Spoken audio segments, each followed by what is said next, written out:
Through the tube, we pump both balloons.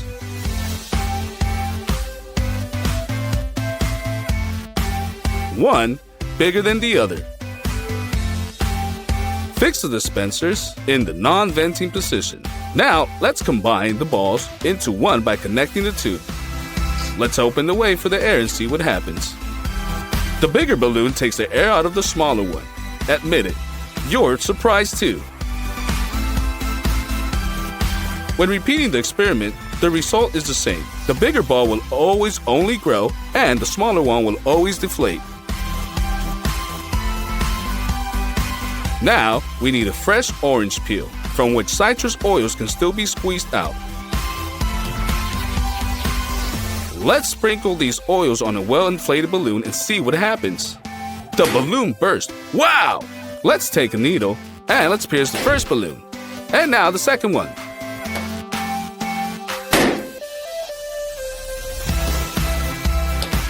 The balloon still bursts with the delay, so what is the secret? It's all about the usual tape. Cut off a small piece of tape and stick it to the surface of the balloon. Now, after the puncture, just for a while, the tape protects the balloon from the bursting. And now let's do it again. We pierce the ball, wait a little bit more than a second, boom! Now, we have a board with the sharp nail on the table. Hit it with the balloon and bam! But what if there are a lot of nails? No matter how much we lock the balloons on the nails, it does not burst. You can even just press it against them. Or even put a board on top and lean it on it with your whole body. It just doesn't care. Here, the pressure was too much.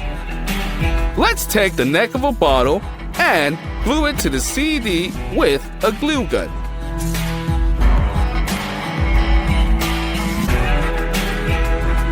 Now, pull a well-inflated balloon over the neck. We fix everything tightly and release the structure. It begins to slide on the surface of the table. And with a little slight push, you can set any direction until the balloon runs out of air. Incredible, isn't it? This time, a little magic. We will show you little telekinetic abilities. The balloon inside the bottle will deflate at my command as soon as I squeeze my hand. It seems like I'm squeezing it. Do you want to know what the secret is? To begin with, put the balloon in the bottle and pull it over its neck.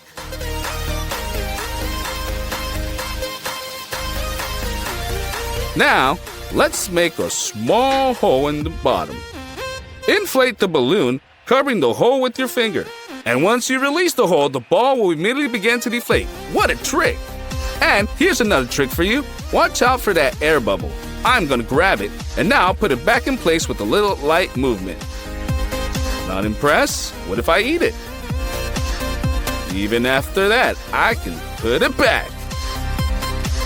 You think it's in your hands? I can just spit it out.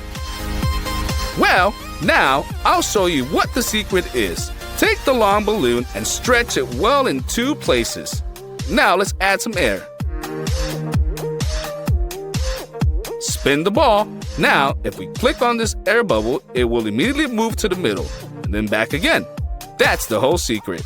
And here's an incredible new trick. Now I'm gonna swallow this balloon. Don't you believe me? Just watch. The main thing to do, everything is smoothly, and let the balloon disappear in my mouth. Well, there are no problems with the remaining tail. What? It's delicious. Do you want to know how I did it? To begin with, pump the balloon, leaving a small tail. Tie it, and make a small hole, and that's the whole secret.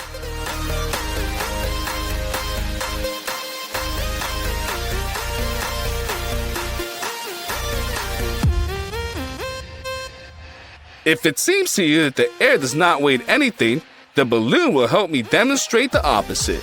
Take a suspended stick and attach two identical balloons on both ends of it.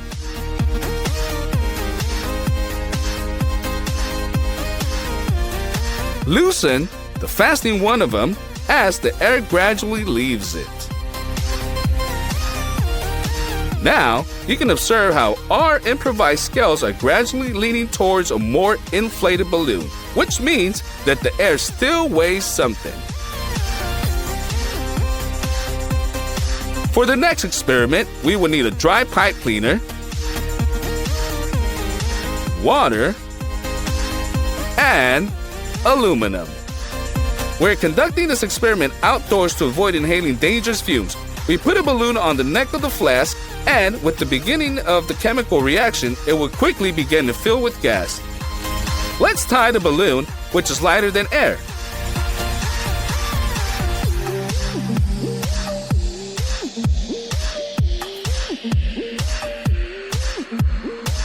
Let's fill a few more balloons and move on to the key part of our experiment. Fill the sink with water and leave the faucet open. Put the ball under the jet and see how fast it starts to rotate. And if you start moving the jet, then the ball will follow it, remaining in the stream. Now, we tie it to a thread and relaunch it into the jet. It seems to stick to it, but due to effort, you can still pull it out. If your ping pong ball has got a dent, then to straighten it, it will be enough to lower it into boiling water for a couple of seconds. Oops! And the ball has returned to its original shape. You can use it again. Or you cannot boil the water, but just bring the lighter to the crumbled ball, but at its distance so as not to float it.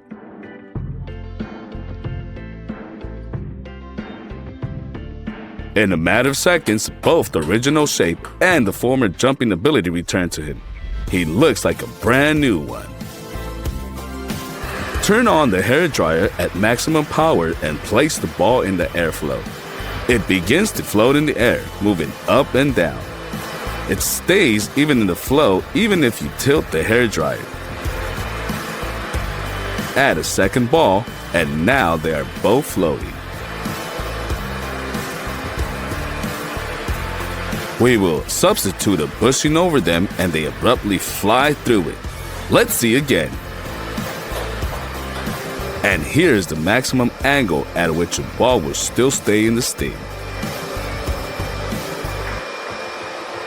Let's take the most ordinary cocktail tube, bend it at right angles, lean it against our lips and start blowing hard inside, and put a ball on the other end. See how fast it rotates, and at the same time it remains on the tube. The duration depends only on your lung volume. And now the same trick, but with the funnel. We blow into it, and the ball begins to rotate. Even if it's not for long, it's harder than it seems.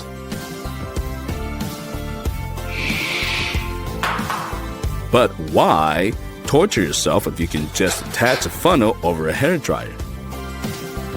Let's see what this device is capable of. Don't leave the ball far away. Place it as close as possible and it starts spinning just at breakneck speed. Wow!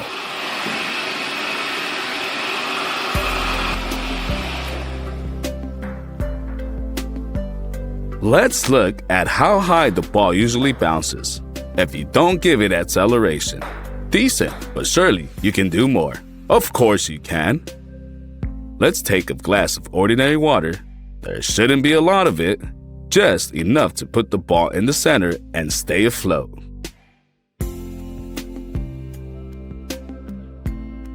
Now we throw the glass and the ball literally shoots into the ceiling. Let's do it again. Just look at the power. If it wasn't for the ceiling, it's not known how far the ball would have flown.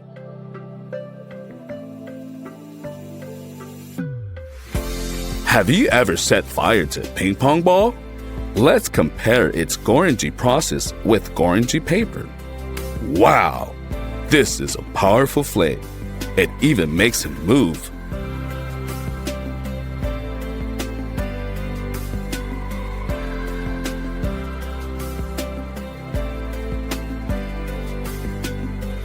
The ball burns much faster than paper. Who would have thought?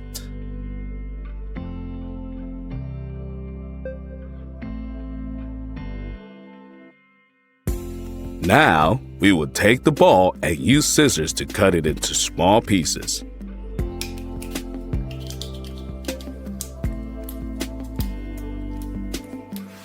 Then, we will need a small sheet of foil.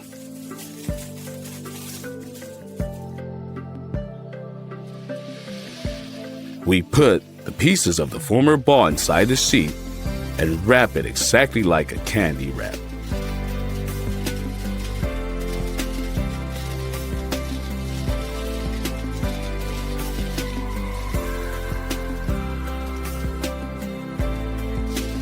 Then another layer of foil, also quite tightly.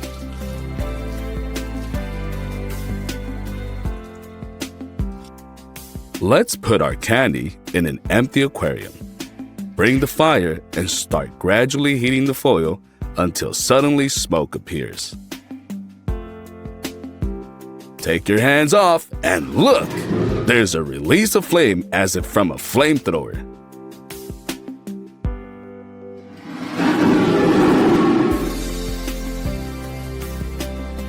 See in slow motion how beautiful it is.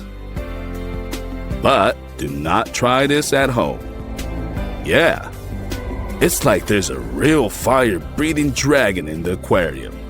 Although, sometimes you can get a smoke bomb instead of a pillar of fire. But, in my opinion, it also looks cool.